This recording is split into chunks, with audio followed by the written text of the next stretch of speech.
Muy buenas tardes mis amados hermanos, bendecidos con toda bendición. Abba Padre, amén. El día de hoy, hermano, vamos a continuar con la introducción al tema que le lleva por título Tú pagas la consecuencia de tu desobediencia. Vamos a introducirnos en el libro de Jonás, ¿sí? Pero es necesario que demos esta introducción para poder entender mejor y quitar algunos estigmas que le han puesto a este libro de Jonás, que hasta han tratado de hacerlo ver como algo que no sucedió, teniéndolo como el eslabón más débil de los 66 libros de las Sagradas Escrituras, ¿sí? Entonces, mi estimado oyente, volvemos al libro de Jonás, ¿sí? Nos encontramos el día de hoy examinando algunos asuntos pertenecientes a la introducción general de este libro, ¿sí? Hemos hablado de la posición general de los críticos que niegan la veracidad de las Sagradas Escrituras y hemos contrastado esas opiniones con testimonios del Antiguo y del Nuevo Testamento. Sí, ayer lo estuvimos viendo. Estas opiniones que claramente consideraron la historia de Jonás como algo veraz, algo que sí pasó. Después comenzamos a hablar de la naturaleza de este libro, ¿sí? Punto en el cual finalizamos nuestro programa anterior. Entonces, Jonás fue un profeta, hermano, ¿sí? Jonás fue un profeta, pero este libro de Jonás no es una profecía. No hay ninguna profecía registrada en él, ¿sí? Como muchos piensan. Jonás es un libro profético. No. El profeta era Jonás. Pero lo que él escribió no era ninguna profecía. En cambio, es un relato personal de un evento importante en la vida de Jonás, ¿sí? Quien, como narrador de este libro, nos contó su dramática experiencia personal. Esta narración, hermano, como ayer lo mencionaba, contiene dos grandes mensajes. Y yo personalmente creo que aquí tenemos en miniatura una figura de la nación de Israel en el periodo de la Gran Tribulación. Es una figura como de cómo preservará Dios a su pueblo y a los 144,000. Ayer lo hice notar. Y esto según el libro de Apocalipsis, que serán sellados. También tenemos en esta obra una gran enseñanza sobre la resurrección de Jesucristo. Es más bien eso, una enseñanza sobre la resurrección de Jesucristo. Es una tipología, se dice, ¿sí? Es una tipología, no es una profecía, muchos se confunden. Entonces, aquí es donde este libro es en realidad profético, pero con respecto a la resurrección, ¿sí? De Jesucristo. Entonces, el Señor Jesucristo mismo dijo que así como Jonás fue una señal para los habitantes de Nínive, Él también sería una señal para su generación, en su resurrección de entre los muertos. Mira, hermano, el libro de Jonás no es la historia de un pez, y esto es algo que realmente inquieta, ¿sí? O deja fuera de lugar las habladurías de algunos críticos que le han dado mucha importancia a la imposibilidad de creerlo, ¿sí? Porque en lugar de recordar lo que Jonás hizo, se recuerdan que él estuvo en un pez. O sea, recuerdan al pez, ¿sí? Entonces, este libro nos presenta, la figura de un hombre que fue resucitado de los muertos y de un trono en cual el día de hoy está Cristo. En este trono se encontraba un cordero como inmolado, ¿sí? Entonces, este cordero era un cordero resucitado, y algún día futuro un mundo que rechaza a Cristo clamará a los montes y a las peñas: escondednos, dirán en aquel tiempo, de aquel que está sentado en el trono, y de la ira del Cordero, porque el gran día de su ira ha llegado. ¿Y quién podrá sostenerse en pie? Como podemos leer, esto que te acabo de decir lo puedes leer en Apocalipsis capítulo 6, versículo 16. Mira, algunas veces la, perdón, la excelencia literaria de esta obra breve ha sido empañada o ha quedado confundida entre el alboroto producido por los críticos de la inspiración de la Biblia, o biblión, como ayer lo hacíamos notar, que quiere decir conjunto de libros. Sería bueno recordar aquí, hermano, el atributo rendido por el profesor Charles Reed, ¿sí? Destacado autor y crítico literario, que era inglés, que escribió lo siguiente, como ayer lo mencionaba: Jonás es la historia más hermosa jamás escrita, con una breve extensión. ¿Sí? Entonces, nosotros haríamos bien en recordar que tenemos ante nosotros, válgame la redundancia, una joya literaria, ¿sí? Y simplemente no es la historia de un pez, ¿sí? O no es lo que significa literalmente la historia de Jonás, que estuvo en un pez, ¿sí? Eso deberíamos de nosotros mirarlo como un punto a notar, ¿sí? Otro punto sobresaliente, hermano, que quiero destacar, es que el pez no es el héroe de la historia, ¿sí? Ni tampoco es el villano. El pez es más bien un instrumento que usó Dios, ¿sí? Entonces, este libro ni siquiera trata primordialmente sobre un pez, aunque el pez llegó a ser uno de los elementos importantes de esta obra. La dificultad principal consiste en mantener una perspectiva correcta del libro de Jonás. El pez es simplemente un elemento decorativo necesario en la vida y experiencia de Jonás. Como en toda obra hay un escenario y con algunos elementos de apoyo. En esta historia es lo mismo, ¿sí? No tiene mayor importancia si esta obra tiene como un fondo un telón azul o un telón blanco y negro, porque lo que realmente importa, hermano, es la obra en sí misma y especialmente la veracidad de su contenido.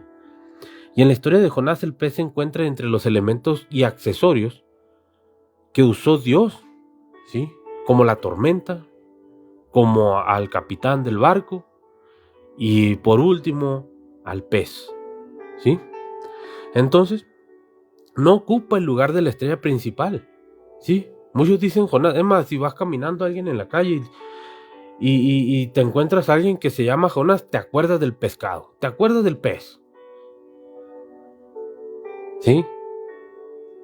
Entonces, también quiero aclarar que en el estudio de cualquier libro de la Biblia tenemos que distinguir entre lo que el Dr. Campbell Morgan llamó los elementos esenciales y los incidentales. Los elementos incidentales, hermanos, son por decir, del libro de Jonás, son el pez, la calabaza, el viento oriental, el barco, incluso la ciudad de Nínive. Esos son elementos incidentales del libro, ¿sí? Y entonces también están los elementos esenciales, que aquí son el Señor y Jonás, Dios y el hombre, que constituyen el tema central del libro, ¿sí? Del libro de Jonás. Ahora, trataremos otro detalle importante en cuanto al libro, es decir, la fecha. Los eruditos conservadores, hermano, han citado la fecha de este libro entre el año 745 a.C. Los incidentes tuvieron lugar en esa época. Algunos incluso consideran que esta historia tuvo lugar antes, ¿sí? Alrededor del 860 a.C. Pero según nuestra opinión, parece mejor situarla entre los años 800, para no equivocarnos, y 750, ¿sí? Entonces, los estudiantes de la historia, hermano, pueden reconocer este periodo como la época que en la ciudad de Nínive fue fundada por Nimrod y se encontraba en su apogeo cuando la nación de Asiria era un gran poder mundial en ese tiempo. Esa nación fue destruida alrededor del año 606 más o menos antes de Cristo, en el tiempo de, según las investigaciones que he llevado, en el año 606 antes de Cristo era en el tiempo de Heródoto, el famoso historiador griego. Entonces, la ciudad de Nimrod ya había dejado de existir, ¿sí? Cuando Jenofonte, el militar filósofo e historiador griego, pasó por la ciudad, esta se encontraba abandonada, pero él declaró que las murallas aún permanecían y que tenían unos 45 metros de alto, ¿sí? Hoy los historiadores, hermanos, calculan que habrían tenido unos 40 metros de alto por unos 12 metros de ancho, más o menos. Nínive, como veremos más adelante, era una gran ciudad, ¿sí? Y de ella se nos habló extensamente en este libro. Entonces, permíteme presentarte ahora unas consideraciones en cuanto al tema, ¿sí? La brevedad de este libro de Jonás podría impulsar a un lector que lo examinara superficialmente a llegar a la conclusión de que su contenido no tiene un significado relevante, ¿sí? Excepto por la circunstancia de que, como te vengo repitiendo, que un gran pez se tragó a Jonás. Entonces, la palabra para pez aquí es ketos, ¿sí? Que se refiere a un gran monstruo marino, aunque puede haber sido una ballena, como muchos lo han explicado, o muchos lo hablan así. Creemos que no fue así, porque el relato bíblico nos dice que el Señor dispuso un gran pez, no dice que es una ballena, ¿sí? Entonces, la palabra griega ketos no refiere a lo que refiere es a un gran monstruo marino, no a una ballena. Entonces, el libro de Jonás tiene 4 capítulos breves, ¿sí? Y tiene una extensión un poco mayor que el doble del libro de Abdías, ¿sí?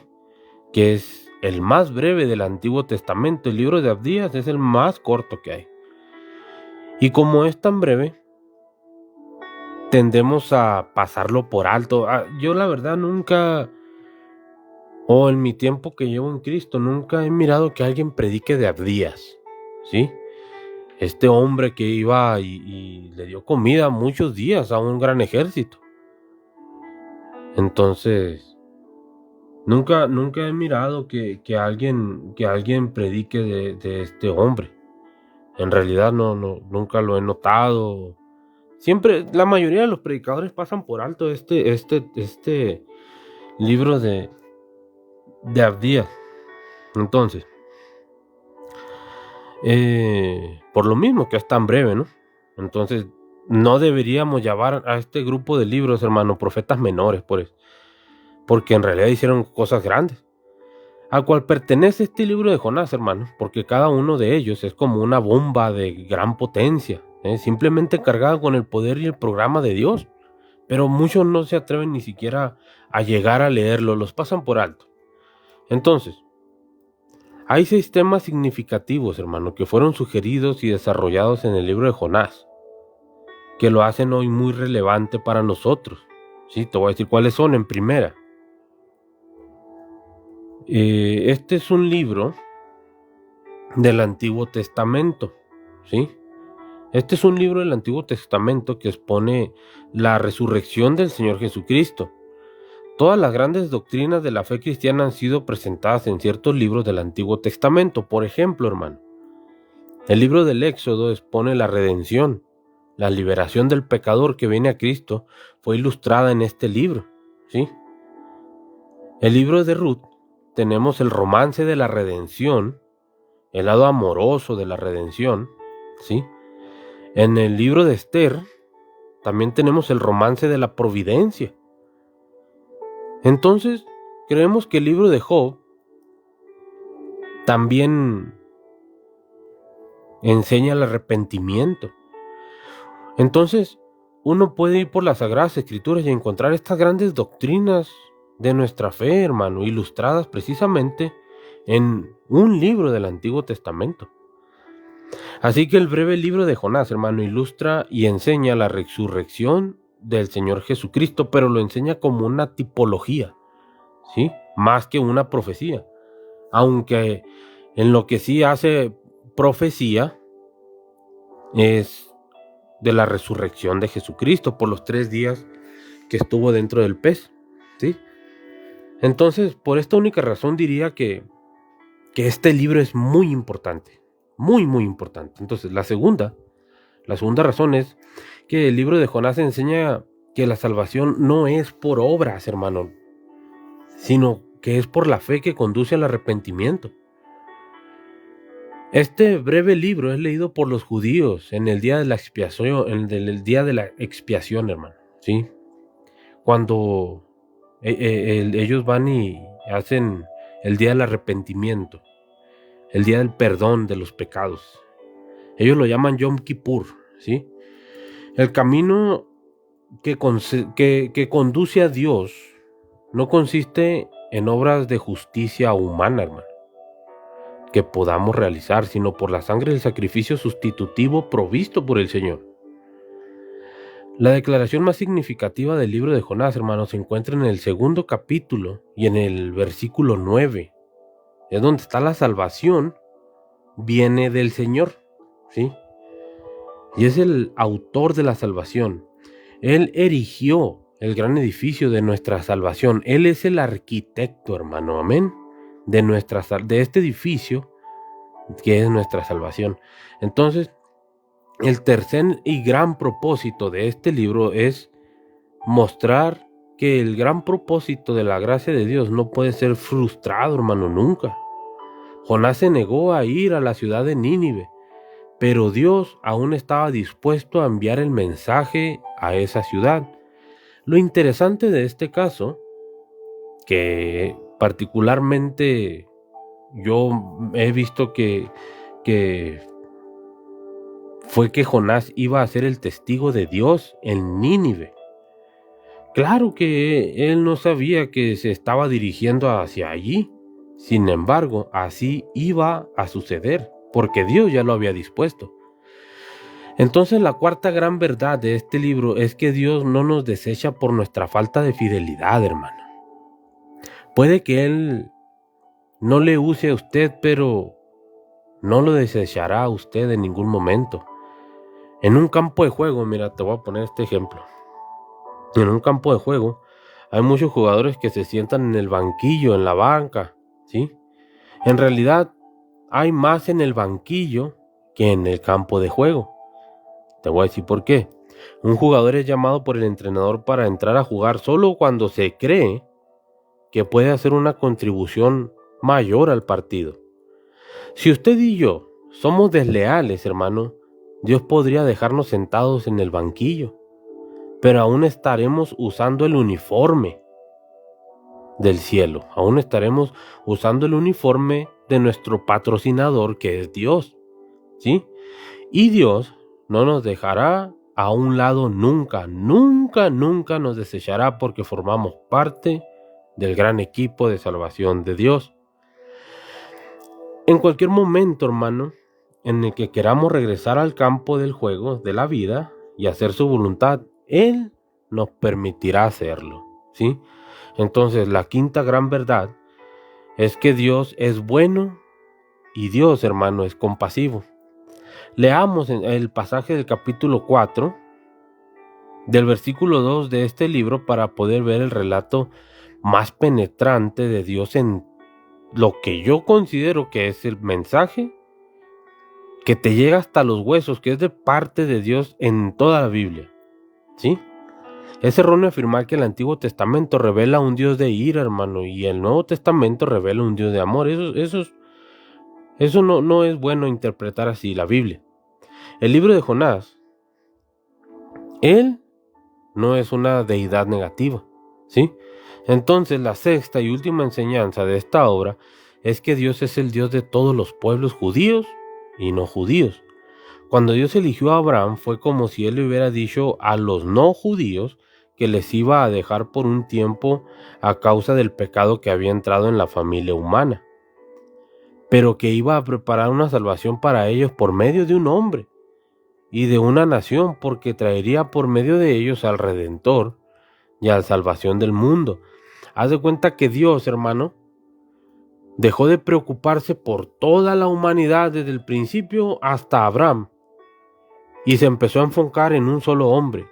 Y en Abraham viene la descendencia de Jesucristo, donde venía la redención para toda la humanidad.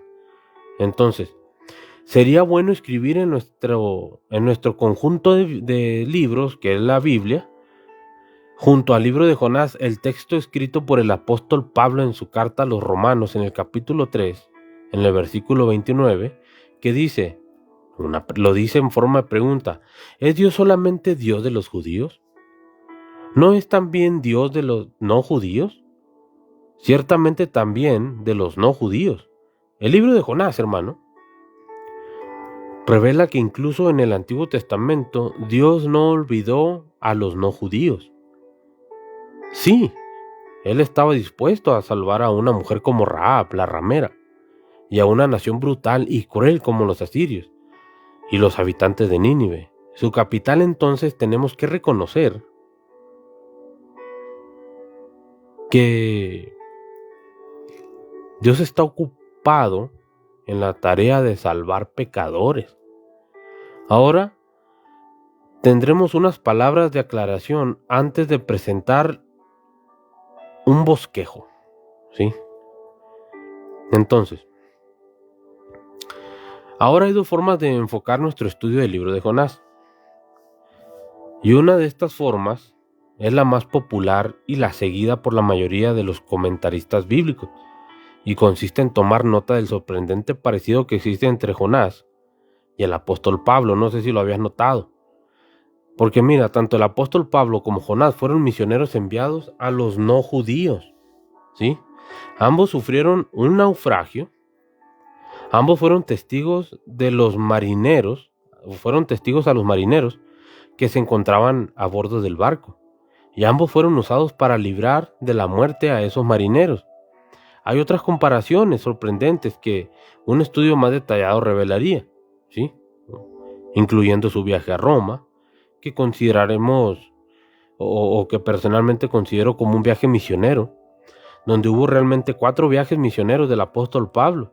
Los 4 capítulos del libro de Jonás pueden ser divididos en los 4 viajes misioneros de Jonás, ¿sí? El primer viaje, por supuesto, fue cuando él fue a parar dentro del pez. El segundo viaje fue el realizado a la tierra firme. El tercer viaje fue a Nínive. Y el cuarto le llevó al corazón de Dios. Mira, estimado oyente, una división muy buena y fiable de este breve libro, pero en realidad, aunque eso es lo que es una división muy fiable de este libro tan pequeño, 4 capítulos, pero en realidad nunca nos ha dejado satisfechos. Pienso que hay mucho más al hacer un bosquejo de este libro, y hemos intentado diseñar un bosquejo del libro sin hacer una comparación con el apóstol Pablo. Entonces, con mucha sinceridad, he encontrado más dificultades en la tarea de bosquejar esta breve obra de Jonás que las que enfrentó al bosquejar el libro de Apocalipsis, por decir. En realidad, hermano, aunque algunos hayan pensado lo contrario, y el libro de Apocalipsis es más preciso y su material se encuentra ordenado de tal manera que prácticamente se divide a sí mismo en partes naturales. Mira, aunque esta obra tenga sus complejidades, es relevante y sencillamente bosquejarlo y resumirlo, ¿sí? Ahora, aquí tengo otra forma de aproximarnos a este libro de Jonás, que vamos a comenzar a estudiar, y podría explicar cómo surgió por medio de un ejemplo, ¿sí? Cuando uno va a una estación de ferrocarril o a un aeropuerto, puede comprobar que ahí hay ciertos itinerarios que indican los horarios y el movimiento de los trenes o de los aviones. Y podría llegar a la conclusión de que en un horario de medios de transporte hay 3 elementos que son importantes, ¿sí? Ahora, El primero de ellos es la hora y el lugar de la salida del tren o del avión. El segundo lugar sería el destino para el viaje o del tren o del avión. Y finalmente, necesitamos saber la hora de llegada del destino. Entonces, por lo tanto, el considerar el libro de Jonás como un horario nos daría para esta obra el siguiente bosquejo. Fíjese bien.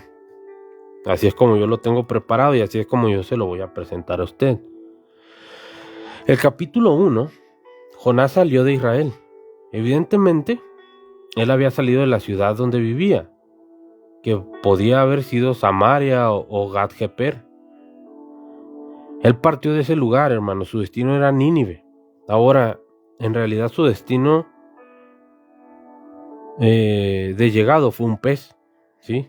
Entonces, el capítulo 2, vemos que él salió del pez. Su destino aún era Nínive, pero él llegó a tierra firme.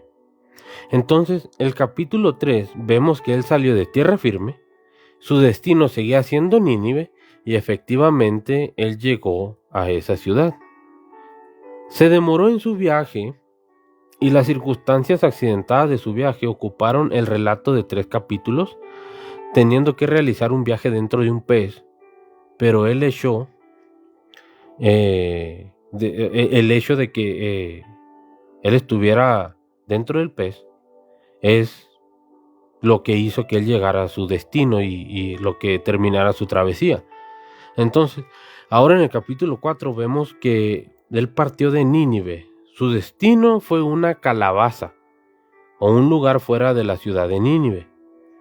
Pero el destino verdadero de su viaje fue realmente el corazón de Dios, hermano, que es un destino extraordinario y al cual cualquier persona puede llegar. Y estos son pues los 6 grandes temas que se tratan aquí en este pequeño libro de Jonás. Entonces, volviendo a nuestro bosquejo general proyectado como siguiendo el modelo de un simple horario, vamos a tratar cada uno de los elementos que lo componen cuando lleguemos a ellos en el transcurso de nuestro comentario del texto. Así que, estimado oyente, nos preparamos para examinar este viaje y en nuestro próximo encuentro comenzaremos por el primer capítulo para examinar las circunstancias del viaje desde sus mismos comienzos, es decir, saliendo de Nínive, viendo a Jonás salir de Samaria, dirigirse a Nínive, pero viajando en la forma en que él menos hubiera esperado hacerlo.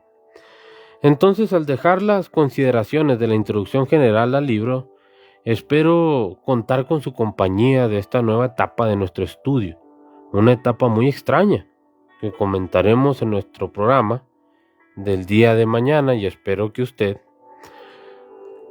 esté con nosotros. Amén. Mi amado hermano, este es el tema del día de hoy.